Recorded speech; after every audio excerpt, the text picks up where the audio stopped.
Hello folks, and it's time for some more Hobby Nightmares. I hope you're having a wonderful day wherever you are. I need to get this done because we are going to see an Alien film anthology tonight. Yes, in the local cinema they are doing Alien and Alien 2, or Aliens if you'd like to call it that, back to back tonight. So I'm going to be watching that with the missus, having a good time.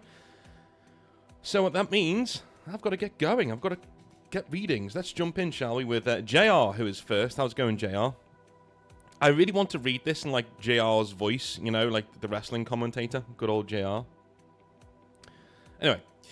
Hello, northernmost of exiles. JR, the unluckiest stormtrooper here, to tell you a super quick hobby nightmare that happened yesterday at a grand tournament I'm currently playing at. Oh, wow. You're there right now. Okay. I could tell you about how at my first grand tournament, I forgot a full quarter of my army at home, needing to make the 2.5-hour trip back up, then back down again for pretty much 8 hours of total driving. But this story is a bit sillier than that. I bet you were cursing yourself all the way back from the tournament, you know, for a 40k tournament, you know, grand tournament. Oh my god. Did they wait for you? I wouldn't have. This nightmare is a bit of a big goof on my part from being tired after 2 brutal rounds playing at a 90-player tournament. I just got out of a crushing game against Chaos Space Marines where my Black Templars were enveloped by hordes of possessed and chosen belonging to the Iron Warriors. The game was short and I was still thinking about my defeat, but in defeat I gained a new Warhammer bro as we had a great time and shared Discord info. Great stuff. The Hobby Nightmare takes place after the second round, right before pairings went live for the third and final round of the day. Still mentally tired, I decided to use the restroom. Absent-mindedly, I wandered in, only to see a woman walk out of a stall and I froze. I had wandered into the wrong restroom. I saw her, profusely apologised, and ducked out as quickly as I could. The universe has a funny way of reminding me of mistakes, and when the third and final pairings for the day materialised, I was paired into that... That's not the way you want to write it. I was paired into that same woman from earlier. That's not the way you want to write that, dude. I was paired with the same woman from earlier, not I was paired into. There's a Freudian slip. Was she hot? Freudian slip. Not even 15 minutes later, I still kept apologising throughout the game, but she was really cool about it. And she said she's done it before at events, so it's all good. That's good, man. That's great. I thought this was going to go down another route of... Okay, so like a week ago, I was in my local boozer, and... you know, just chilling out. It's like a rock metal place, just chilling out with a few friends, and a few people come in, right? They come into the bar. One of them is a man who is 6'4", built like, you know, a pro wrestler. He's huge, but he's wearing a dress and a wig, right? So he's clearly either on the way to transitioning, or he's just a transvestite, or he's... I don't know what his deal is. He just, you know, he wants to wear a dress. You're in Liverpool. We don't really bat our eyelids at that. We go, yeah, whatever. Yeah, get on with your day, you know. Don't ask, don't judge. Anyway, I really need a wee at this point. I'm like bursting, and I'm looking around at my friends, and one of my friends is sitting next to me, and she goes, "Oh my god!" I'm like, "What?" She said, "Don't look at him. Don't look at him." I said, "What? Who? I'm not looking at him." And she says, "I'm like, what's wrong with you?" She goes, "That's my ex-husband." So I'm just sitting there going, oh, that's kind of awkward. Anyway, he goes upstairs. He, she, it, them, I don't know, goes upstairs. And the toilet is upstairs. So I'm like, oh, God, right. I'm bursting to the toilet. I'm going to have to go up there now and like, share a stall.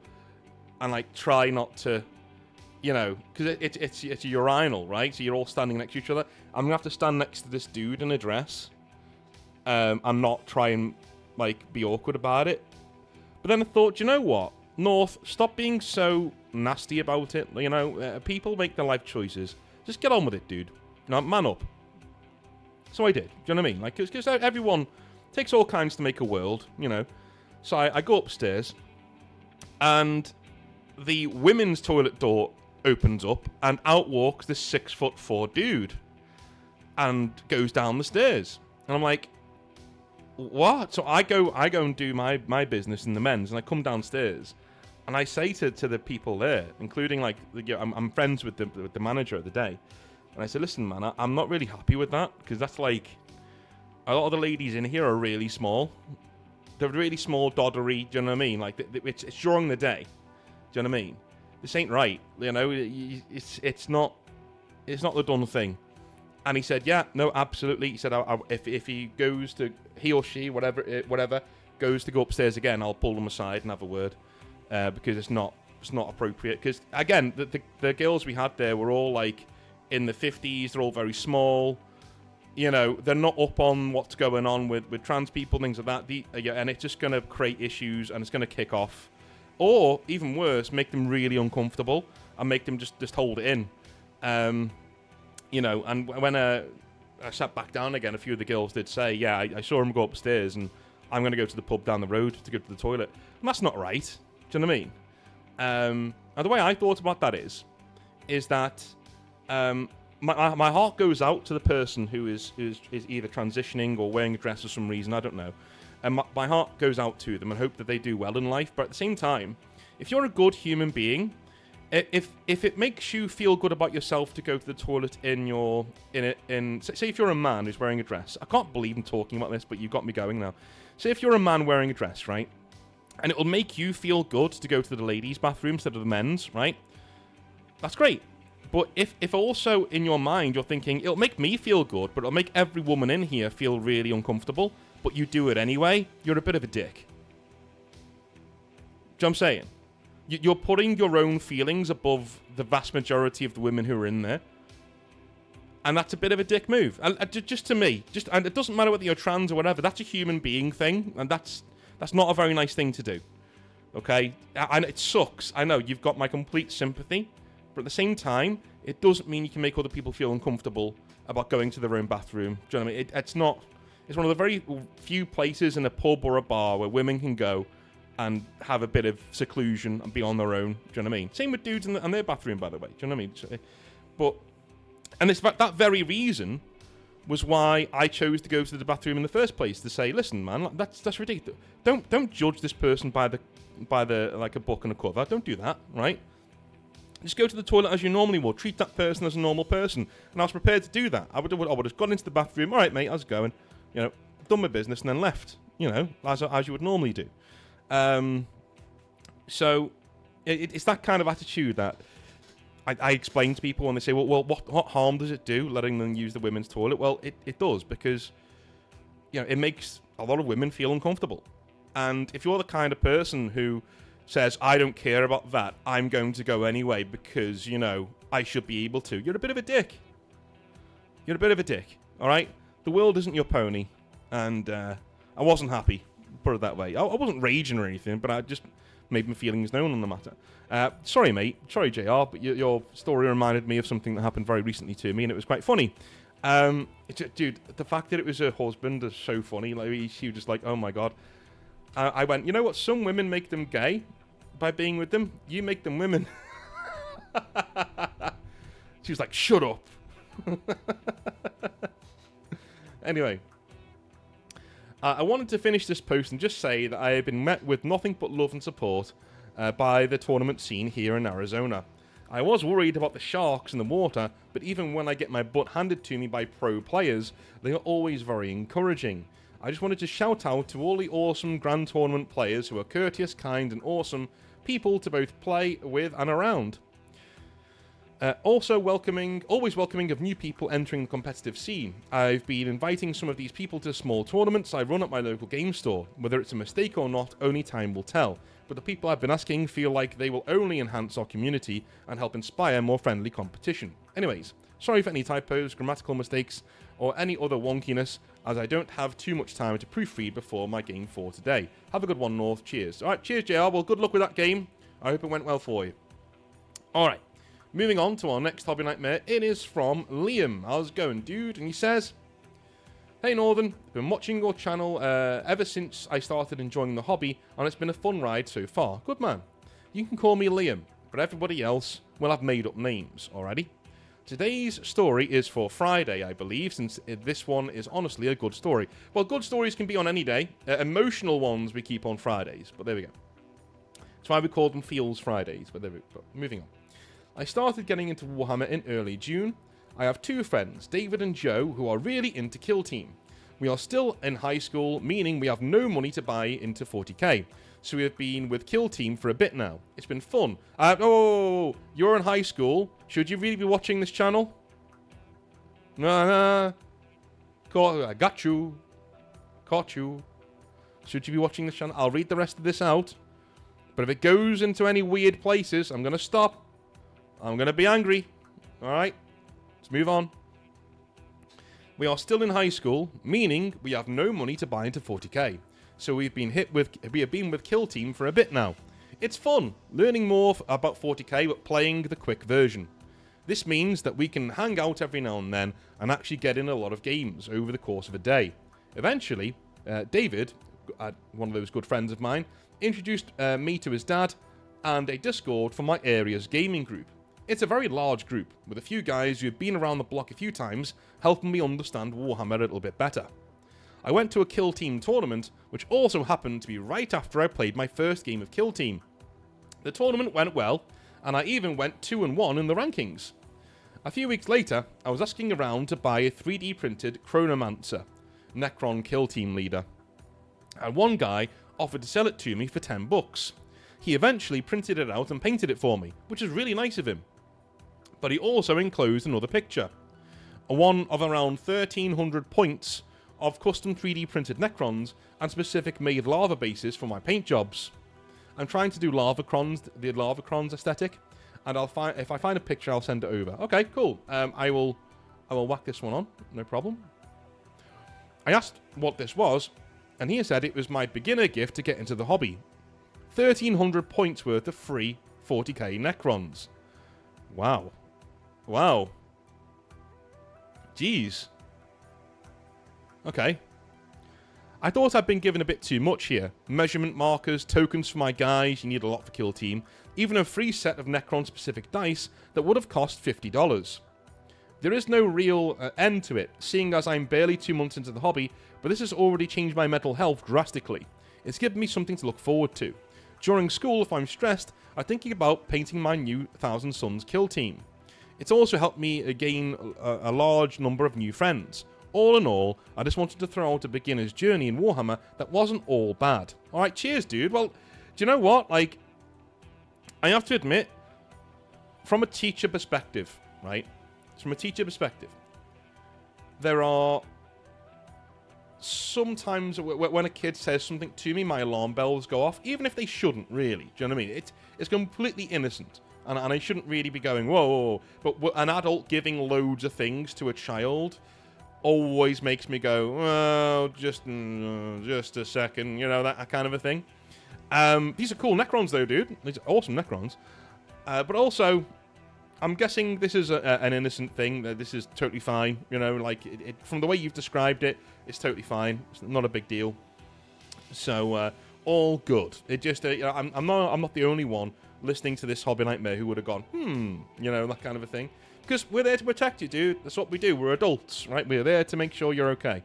But good luck to this guy, and what a nice guy for being able to 3D print you off some stuff. That's really cool. Anyway. Alrighty. This next one is from Miles. How's it going, dude? Alright.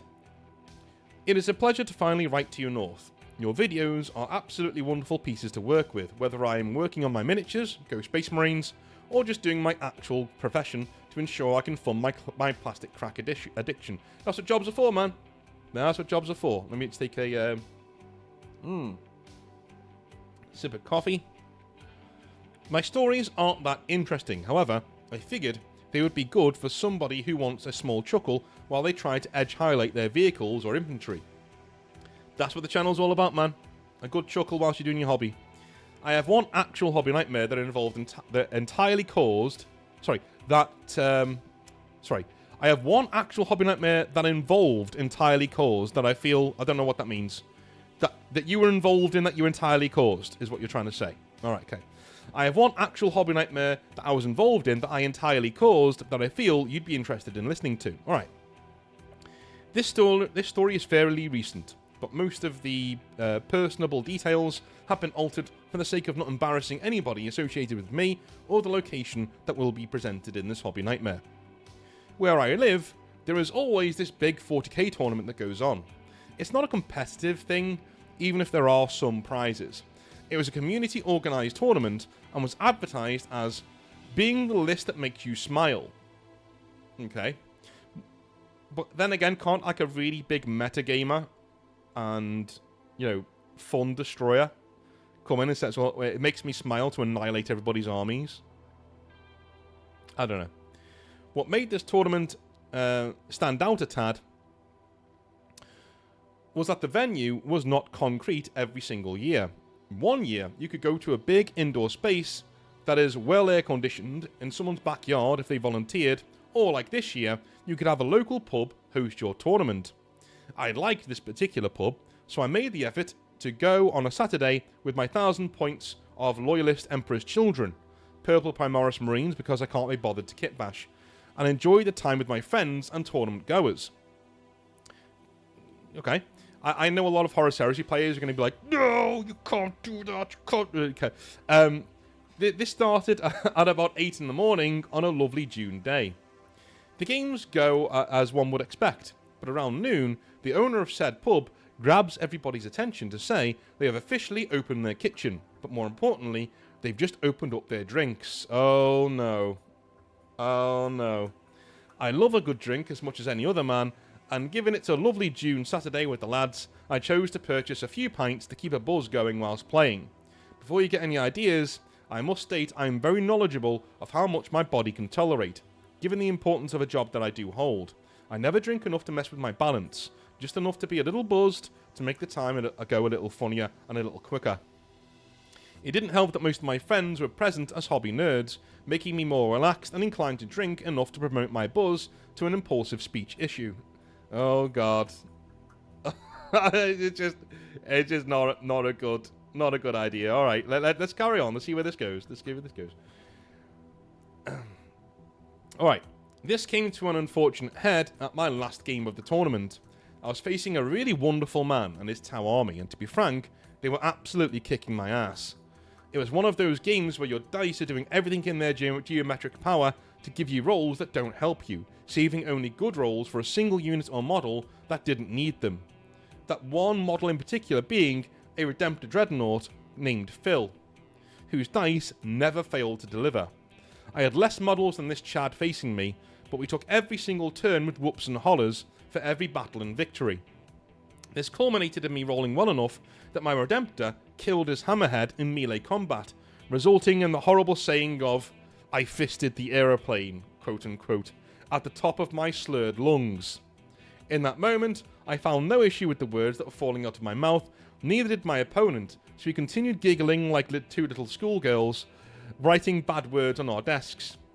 Fist this and fist that came out until the end of Phil the Redemptor's turn on that game board, leading to my favourite game I lost at the tournament. Okay, dudes, have you ever, gone out and you don't do anything too embarrassing, You're fine. You're not doing anything ridiculous. But at the same time, you kind of... the next day, you remember something that you've said to somebody and you're like, oh my god, that's so cringe. Why did I say that? I was so drunk. Why did I say that? Right? And it's nothing too bad, but you are thinking, they probably think I'm a massive dick for saying that. Because you are your own worst critic. That's the worst bit about drinking to me. Is the next day. Not the hangover, but the walking around the house, and then something comes into your head that you did the night before, and you go, oh! Have you ever been standing in the shower? And, standing in the shower? What am I doing? I'm talking to Warhammer fans. Of course you don't. But, I'm joking. But have you ever stood in the shower and, your brain just starts thinking back to, some really awkward thing you did? A really embarrassing moment. Something that you did completely wrong for no reason. It just goes there, and you just go, ah! Try not to think of it. Is that just me? I don't know. It might just be me. But anyway, moving on. After that game had ended, I was approached by one of the workers at the bar and was requested to talk near the kitchen with her and some other people. In my immaturity, I didn't grasp the situation, and decided to try and crack a joke by saying, "Sorry mate, I've got a missus. Oh my god. I'm sorry, alright. This is kind of jumbled up. All the words are jumbled up, so I'm going to have to do that again. In my immaturity, I didn't grasp the situation and decided to try and crack a joke by saying, "I'm sorry, I'm gay, miss." Okay, cool. Turns out this woman wasn't wanting to entice me into any escapade at the tournament, but to talk with me and the staff at this moment about how yelling "fist this" and fisting various Warhammer units and vehicles is not really appropriate, and that my behaviour was not welcome for the rest of the day. I thankfully got the message and chose to leave for the day. When I'd sobered up the following Sunday and I'd remembered what I had done, I was horribly embarrassed and grateful I was simply told to leave for the time being. The good news is that I'm still welcome at that pub and the tournament according to the organiser. I called him later to apologise for my behaviour, but it's safe to say that this pub will now be in a state of a drink limit for this foreseeable future when games are to be held on its premises. Cheers, North. Have a great September. Cheers, dude. And, like, yeah, I've been there multiple times, dude. And I've been... Oh, it's the worst, man. It's the worst. Do any of you ever get, like, beer paranoia? You know, the next day, you get... It's like... The one time I ever did, like, an illicit substance that was, you know, not good for you. You know, I had such a come down the next day that I was completely paranoid and it wrecked my day. And it was horrible, it was miserable, and it wasn't worth it. Whereas, sometimes that feeling also happens with beer, and it reminds me of that time. It's more mild as a thing, but it is also a creeping sensation. You just feel like something's off, something's not right? You know what I mean? Like, you're feeling like you're about to be fired from your job. It's like Sunday after you've been out on the Saturday, and you're like, well, any minute now I'm going to get an email from my job saying I'm going to be fired, or something like that. You know what I mean? Something really bad's about to happen. You're awaiting the piano to fall on your head all day. That's beer paranoia. You've had too much beer the night before, and it's messed with your hormones. So you're now walking around. That's not a feeling I enjoy. I love going out for a pint with mates. Love it. Think it's really fun, you know, and... But if you've not seen mates for ages, it's just... You're living in the north of England, right? The north of England, here, we drink. That's just what we do. We drink, right? We go out with the lads, or the girls. We have a few drinks, right? And I do it in moderation, of course. Like, I don't go very... I don't drink a lot. But those of you who have drunk with me will know how fast I can tend to drink. You know, I can drink like a fish when I go out. So... Because I don't get to go out that often. So when I do, I'm like, way, off we go. You know, that kind of a thing. But the next day, you always get that paranoia. You don't get hungover. If you're hungover, that kind of takes over the paranoia. So you're just feeling bad all day until you feel better again. But when I was younger, I used to get second winds. So I'd feel really hungover. And then towards like the evening, I'd get a second wind and feel great. There's almost endorphins are going around me. I just feel awesome. You know what I mean? Nowadays... I go from feeling terrible to just feeling meh. And if I don't have a hangover, usually I do get beer paranoia, and I'm looking around going, what's going to happen? That kind of a thing. Anyway, I love you a long time. Have a wonderful rest of your day. I'm going to go watch Alien for a bit, and I'll see you tomorrow. I think we're doing some more Hobby Nightmares because we've got loads to get through. But just keep sending them in, though, because I love reading them. So keep sending them in to hobbynightmares@gmail.com. That is hobbynightmares@gmail.com. Looking forward to reading them. And then we're going to be doing a 40k rant towards the end of the week. And I think we're recording Grim Dark Therapy this week too. So that'd be really fun. So anyway, love you all a long time. Have a wonderful rest of your day. And I'll speak to you soon. Have a good one. Bye now.